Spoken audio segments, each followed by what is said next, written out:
Welcome to foHRsight, a podcast about making work better. I'm one of your co-hosts, Naomi Teitelman, and I'm excited to welcome our special guest today, Jay Rosenzweig. Jay wears so many hats, it's impossible to sum them all up and do them justice, but I will try. Jay's day job is CEO of executive search firm Rosenzweig and Company, which he founded over 20 years ago. But Jay is also a very active philanthropist and human rights activist, and also does a ton of work with ventures, among other things. Jay also happens to be family. Our spouses are cousins, and my husband Dave and I are lucky to call Jay and his wife Renee not just family, but also dear friends. So it's really fun when we get to talk shop, and I'm so excited for our conversation today, Jay. Welcome to foHRsight, and how are you doing today? I'm doing well. So happy to be here. Excited to dig into stuff. Great. Well, before we do, we like to start each of our episodes with a check-in question. So, Jay, I used a random check-in question generator for this one. Have you ever used a random check-in I question haven't, generator? but I'm looking forward to see what comes up. All right. So, I generated, full transparency, I generated it in advance because some of them tend to be a little bit spicy or a little bit boring. So, I had to flick through a few before I found this one, which is, what is the biggest challenge you face in the first 30 minutes of your day? I think what we all face when we wake up in the morning is really overcoming the inertia in the mind. So I think the first thing that's really, really important in the morning is to get centered Hmm. somehow, and to be conscious and to be sharp. And what I find is there's a number of different ways to do that. One exercise that I often do is to remind myself that I'm alive, that life is the most important thing. 150,000 people every night or every day, let's say, pass on Wow. naturally. And if you think about it, that means millions of people are affected every day. So if I wake up and I'm still on, I give myself a little bit of a smile, and I call sort of the 5 to 10 to 15 people, or text them to see if they're all right, and if they're all alive, I'm just thankful for that in and of itself. And every hour on the hour, it's a good exercise to check your watch and say, "Wow, 2 o'clock still on." So That's three great. o'clock still on. So having that as a perspective is really important. And one of the things that I really try to force into my schedule each and every day is exercise. So I Hmm. pretty much exercise 7 days a week. They say that when you first wake up, you're at your most anxious for whatever reason, Hmm. chemically. And when you do a really great sweaty exercise, it releases the toxins and gives you a certain kind of energy. So it's really healthy to do that both physically and mentally. Amazing. That is a great answer. And I also exercise every day. I can't say it's within the first 30 minutes of when I wake up because I have other obligations in the household, but I do try to get it in the morning. And I absolutely agree that once I'm done sweating, my mind is way more focused. So I like to practice that daily too. Your answer was way deeper and way more insightful than mine is. The biggest challenge I actually face in the first 30 minutes of my day is the resisting the urge to grab my phone and to see what's going on, what my emails say, what social media says, and I know it's wrong and it's a really bad habit, but it's a really hard habit to break. So that's the biggest challenge that I face in the first 30 minutes of my day, saying no to my phone. I think that's a good thing to focus on, and I'll let the audience in on a little secret. I check my phone really quickly as well, just to see that there's no urgent matters that need to be taken care of. And Yeah. if there aren't, I resist the urge to respond to things that are not like extremely time sensitive, and then I put it away. And if I don't have any meetings or any urgent matters to take care of, I exercise. That's great. That's great. Very inspiring. And hopefully, our listeners are inspired by that answer because I am. And you know what? Sometimes my kids are sleeping when I wake up and I have 30 minutes. So maybe I'll try to squeeze that in before the rhythm of the day starts. I'm going to start that I'll next be week. checking up on you. Okay, Let's perfect. see if it works. Perfect. Accountability buddies are the key here. Exactly. All right, well, let's get into it because we have a lot of ground to cover today. So, I know a little bit about you because, as I mentioned, we are family and we've shared many meals together and many joyful occasions together. But let's start with you for our listeners. Can you share a little bit about your journey to where you are today and what inspired you to wear all the multiple hats you do? Absolutely. Well, one thing I would say is wearing multiple hats is not necessarily a decision. It's more sort of an unfolding, if you will. It's an expression of sort of the different dimensions of my being, of who I am. But long story short, Montrealer by background, just like you.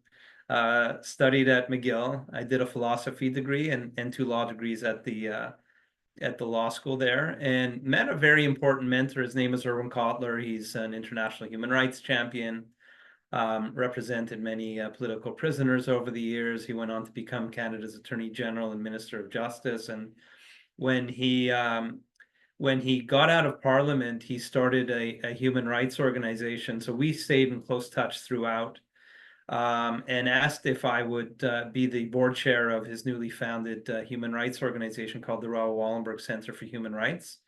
And I've been doing that as a volunteer for the last 8 years or so.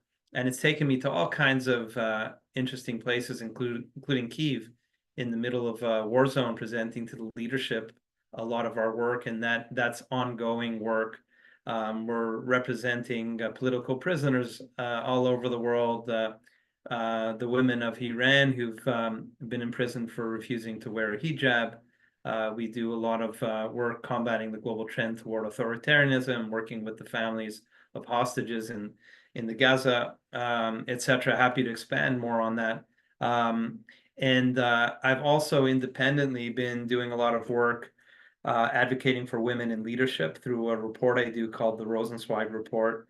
I released my 19th annual report in that regard, which has been expanded really to include the state of affairs every given year on human rights and women's rights. And I've brought in all kinds of influencers from various walks of life to chime in on the report and provide endorsements and quotes in order to really amplify the importance of the discussion, including you. You graced our report in one of the past years, which I really appreciated. We've had people like Prime Minister Trudeau, Deepak Chopra, Mark Cuban, Sheryl Sandberg, Elisa Milano, CEOs of major banks and other corporations. And I've determined to keep doing that work until hopefully one day I work my way out of a job. But to rewind, when I graduated law, I moved to Toronto, where I still live, and practiced for a little while, but just stumbled into the recruitment business really by fluke with a boutique firm that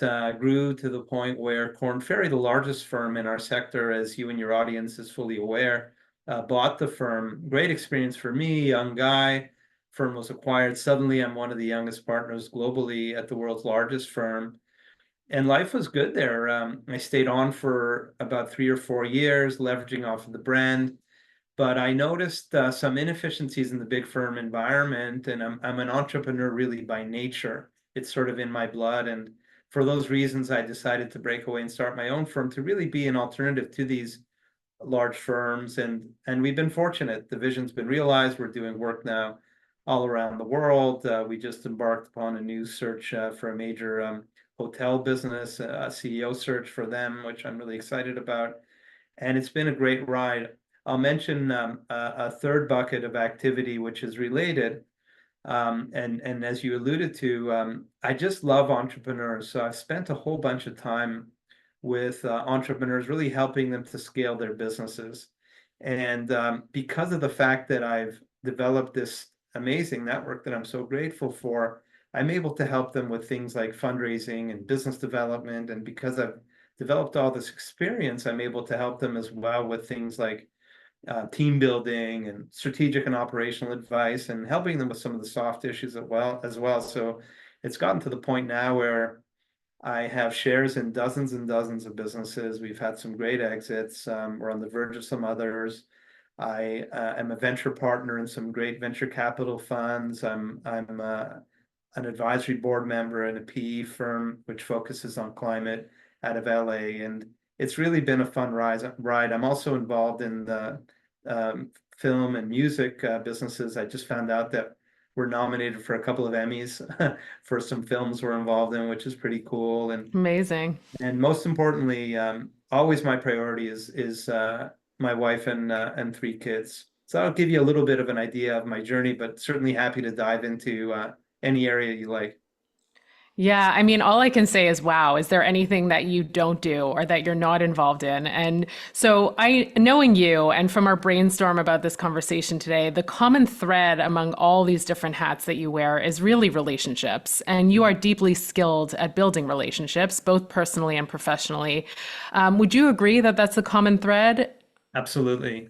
Absolutely. Relationships to me are the very fabric of life, Hmm. whether it's in business, whether it's personal relationships, whether it's family, whether it's philanthropy, whatever it is. Relationships to me are never transactional. And I Hmm. try to avoid the transactional relationships to the degree I can. From time to time, you have transactions that are helpful, but for me, they're rather than being transactional, they're transformational. And Hmm. I've nurtured so many amazing relationships that have turned into really transformational opportunities for me.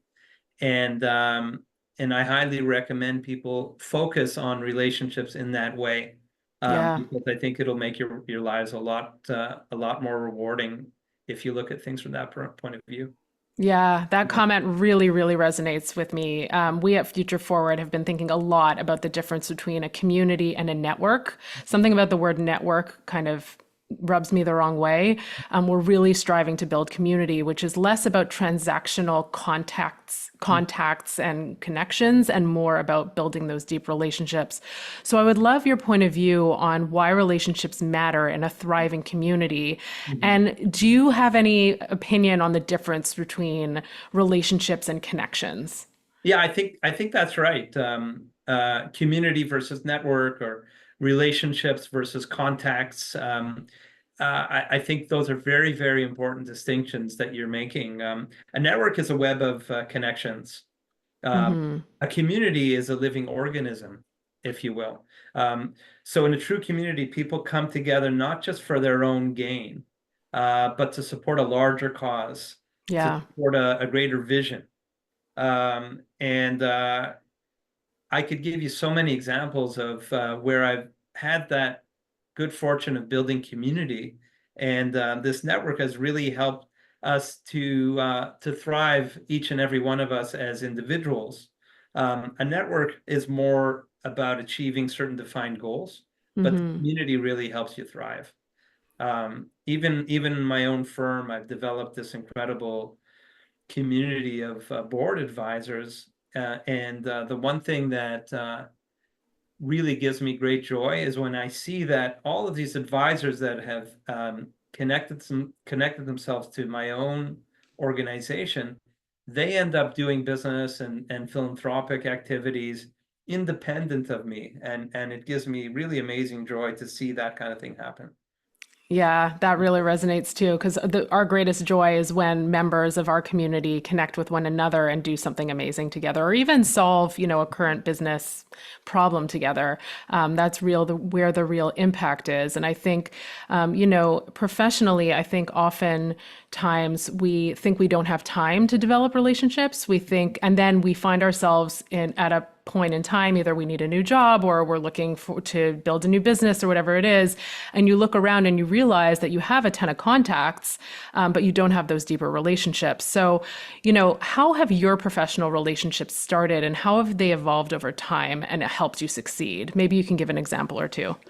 Yeah, well, on a very simple business level, I can tell you that that resonates with me. I've had so many executives over the years come to me in between jobs, and I really found that, first of all, what goes around comes around, from a very practical standpoint, but even in a more sort of cosmic way. I think it's just good to help people. Hmm. And I've always really taken pride in helping those out that required a little bit of nurturing, a little bit of coaching, perhaps me making some intros into my network. And one of the complaints that I've found as regards my competitors is unless you fit a certain search, people won't be given the time of day. Yes. And it's really paid off big time. Not that I'm really looking for, as I say, the that payoff at the end. That's not really my style, but the payoff happens. Yeah. Um, you know, once that individual gets placed into that CEO role, they remember the fact that I was helpful to them when they were down. Yeah. I think that's really, really important. But there's so many examples, even with Professor Kotler, just as an example, how that relationship evolved. I met him in law school when I had to present a moot court.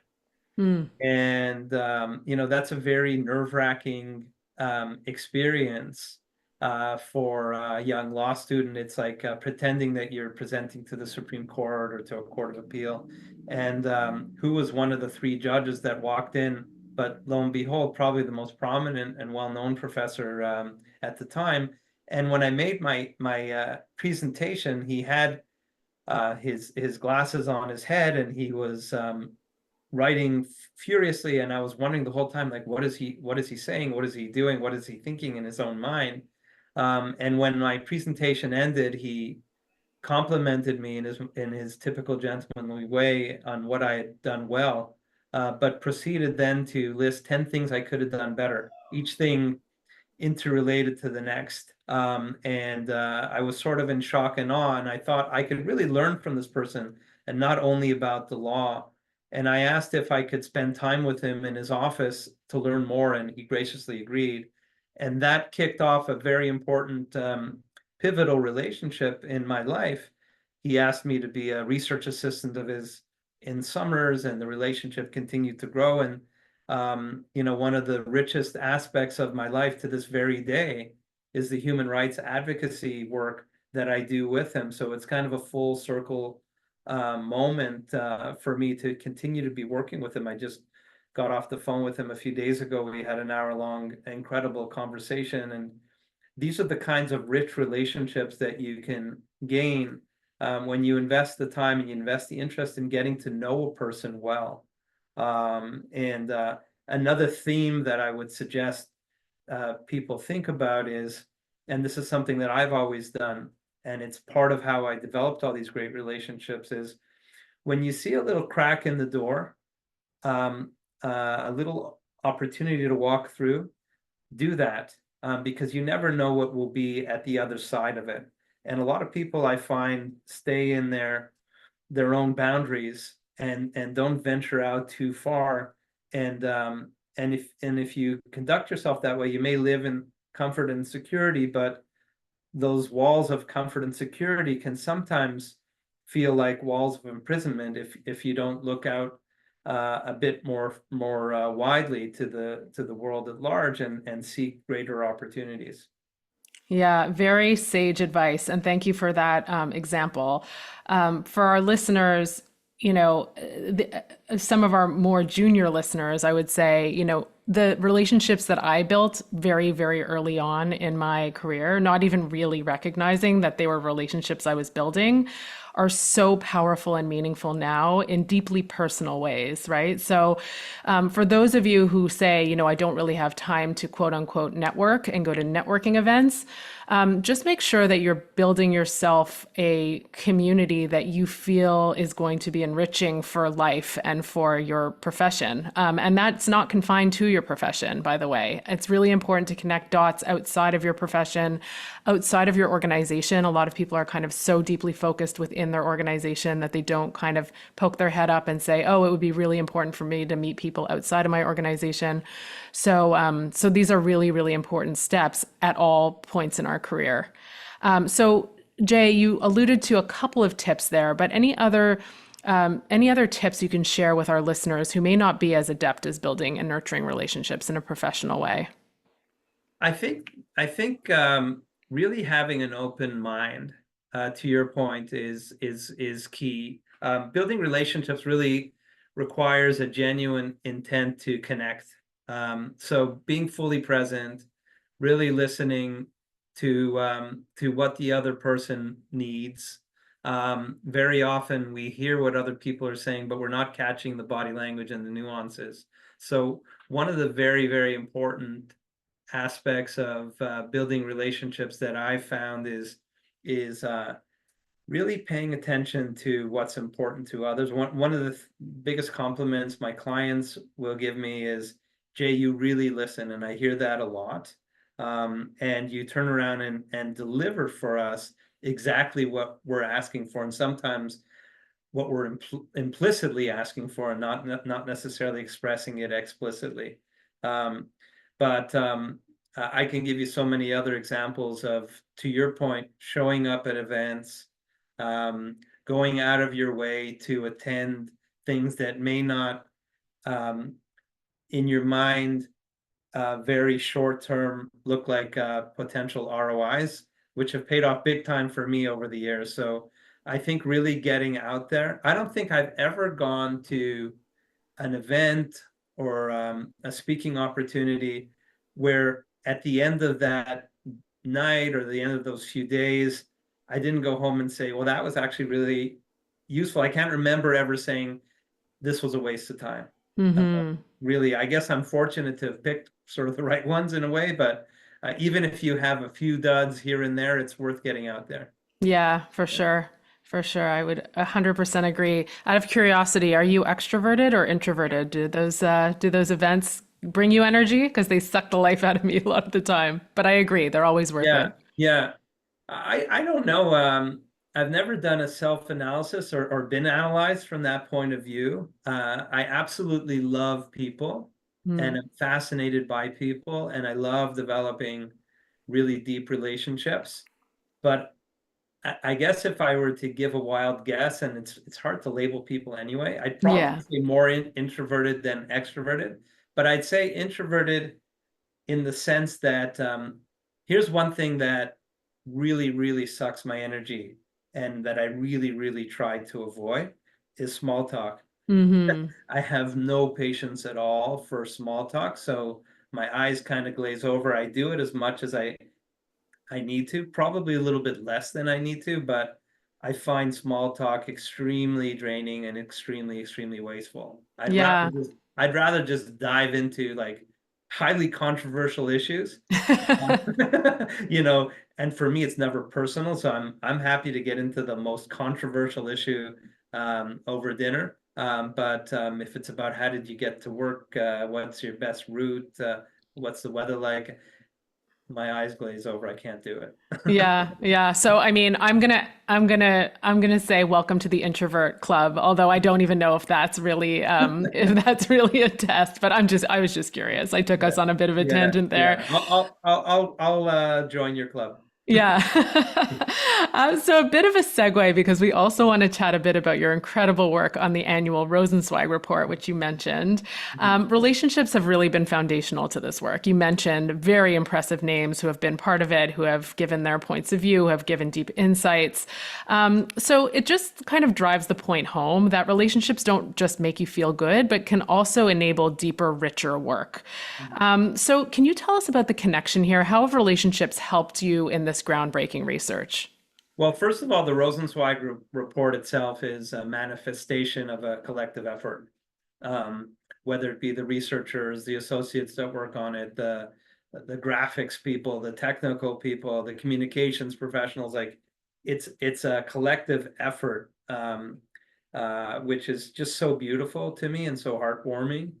And all of these individuals who have provided quotes and endorsements come from so many different cultures, so many different walks of life. And what I emphasized actually in this year's report is that I'm so heartened by the fact that all of these individuals from all of these various backgrounds and cultures and experiences have contributed. And I also emphasize the fact that all of the views in the report are my own. And many of those who are comfortable enough with me to attach their names and words to the report, they may not agree, and many of them don't agree on all of my perspectives. But it's a manifestation of the fact that we can all be friends, we can all work together, we can all respect one another, while at the same time disagreeing. And I think there's not enough of that in our world. A friend of mine recently talked about the state of play in our world today, and his observation was it's not about the problem is not necessarily about disagreement.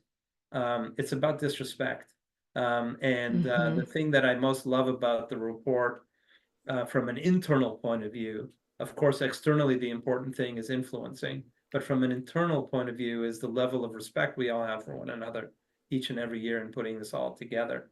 From a practical standpoint, I can tell you, even though, again, I'm not transactional, I don't do this work in order to garner business. It's been naturally a good marketing tool. Hmm. And even some of the people that I've brought in to chime in and to provide quotes and whatnot have also turned into clients of mine Yeah. because they like the way I approach things. They do like the fact that I have this perspective on equity and gender equity and the like. So it's actually been, from a practical point of view, beneficial from a business point of view. But I've never used the report itself to generate funds purposely. I've had a lot of companies approach me offering to be sponsors and whatnot, but I've never gone that route very intentionally. Yeah, that's great. I feel the authenticity in your report for sure. Every year it comes out and you feel, the passion coming from you and your unique point of Yeah, view. thank you. So congratulations on that. That's a tough balance to strike. And I know your two daughters, you like to bring them into the fold quite a bit I too. do. So Yeah, it comes from a really genuine place. That's amazing. absolutely. So on that note, maybe you can share with our listeners just a bit about the main headlines of this year's report. So we haven't begun any research yet per se, leading up to our 20th annual report. Hmm. Uh, and the reason we haven't done that yet is because we need to be as current as possible. Basically, what we look at is the five, essentially the five highest paid executive officers, the NEOs, in each of the 100 largest Canadian publicly traded companies. So we need to make sure all the information comes in before we begin our research. So that Sure. begins sort of in November, but depending on the state of affairs globally, we'll be commenting on that because we do that every year. Um, the 19th annual report, which we released March 8th on International Women's Day, um, uh, yielded the very best results we've seen in 19 years. When we began this report, 4.6% of the top jobs were held by women. If you fast forward 19 years later, we're well past 10%. We're in the 11% zone. So it does show that there has been progress. We feel that the speed of progress continues to be too slow, but we're glad that there is incremental progress, and we're hoping that the 20th year will yield even greater results. But at the end of the day, conscious leadership will be a major part of whatever we do, and talking about the evolution of what a true leader looks like is something that I'm deeply interested in today, and that'll be an element that we'll be talking about in our next report. Okay. Well, I can't wait to see what the next report holds. Hopefully, we'll see another uptick. Positive momentum, but maybe not quite the speed or magnitude that we want to see. So, my fingers are crossed. That is the next one dropping also on International Women's Day. On and around then. Okay. So, we And will we will stay tuned. absolutely. And we're working on some special things for this 20th anniversary. So stay tuned. Absolutely. Oh, Yeah. can't wait. We will stay tuned for sure. So sticking with the themes from the Rosenzweig report, many of our listeners are HR professionals. So what do you think HR can do to help move the dial more swiftly and meaningfully to advance gender equity in our organizations? Yeah, so I see HR as not simply a function within an organization. It can really be the heartbeat of an organization. And when I say that, I believe that even from the point of view of advancing gender equality and driving culture from that point of view, it's not only about policies. Of course, you can implement things like the Rooney Rule and things to accommodate. I shouldn't even use the word accommodate. Things that incentivize women to be able to continue to climb that ladder and benefit organizations. But it's not only about policy, it's about setting a tone that's extremely inclusive and inspiring, such that every opportunity in the world is available to all, regardless of background. And that goes well beyond gender equity.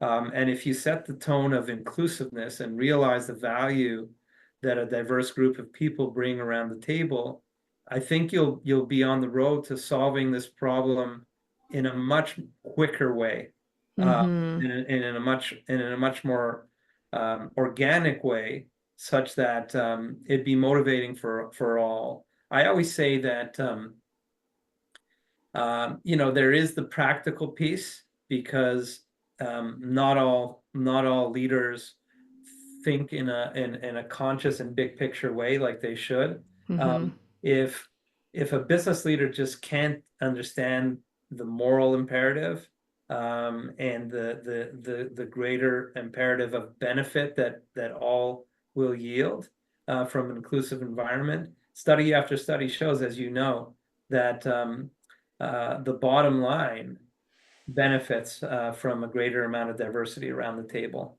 So there's a multifaceted way of looking at this, depending on who your audience is. And HR leaders are at the core of all of it. Yes, I agree with all of that. So, Mark, my co host, and I have had quite a few episodes on the topic of diversity, equity, and inclusion, given, SHRM's decision to drop equity from their mandate or their, areas of focus. Right. The HR community was not so happy with that, the backlash around DEI. And really, we've had quite a few discussions about, exactly to your point, if you focus on the inclusion, the diversity follows, That's right? exactly right. So, Yeah. we had a session with Nate Shalev, who's a big voice on LGBTQIA matters, come to our community, and I had a big aha moment that said where we were talking about, don't ask me to check your box if you're not going to show me that you're going to use it for good. Right. And that Right. was really, really powerful. So if you're not going to create the systems and the systemic inclusion, then Mhm. don't ask me to join your company, first of all, and certainly don't ask me to to check a box so that you can meet your quotas. Exactly. At the end of the day, one last thing is you need to set a tone in an organization such that each person feels valued, respected, and empowered Yeah. to contribute to their fullest. Yeah. Um, and as I say, all else falls into place. But you put it very well, and I think inclusiveness is at the core of all of it. Yeah, Yeah. yeah. And HR, there's so much that we can do as HR leaders to support leaders in driving this, right? Because without leaders understanding what their role is in inclusion, it's not scalable or sustainable. You can't just say HR go do DEI, right? Like Exactly. that doesn't work.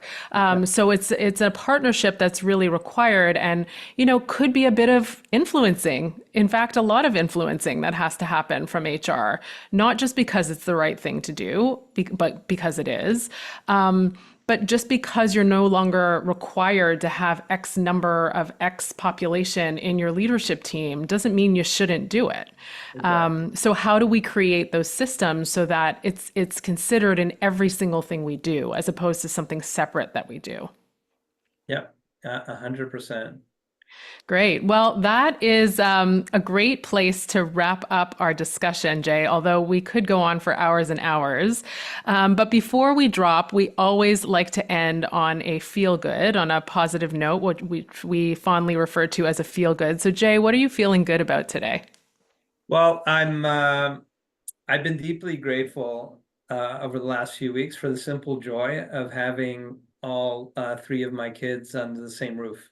It's been Hmm. incredible. As the kids get older, they disperse in all kinds of different places. My eldest daughter, as you know, is getting married, and so she and her fiance are living in the basement as they figure Nice. out stuff related to their future home. My artist daughter is with us permanently, and my son was with us for a few weeks before heading back to university where he's studying engineering. So there's no greater joy than having my wonderful wife and my three kids all together under one roof, just having laughs and just spending meaningful time together. So that's my big thing over the last little while. That's So been good. the greatest joy for me. So, so good. Well, thank you so much for spending time with us today on foHRsight. And before we sign off, can you tell our listeners a bit about how they can learn more about the great work you're doing? Sure. You could follow my personal website, which is myname.com. So jayrosenzweig.com. You could follow me on Instagram, Rosenzweig_company. I'm on LinkedIn. You could find me easily there. And always happy to uh, receive reach outs and socialize and see where I can be helpful to you and your community, your beautiful community that you're building. Great. Well, thank you so much, Jay. I look forward to connecting very soon. And for all our listeners, take care until next time, everyone. Thanks again, Jay. Bye. Bye.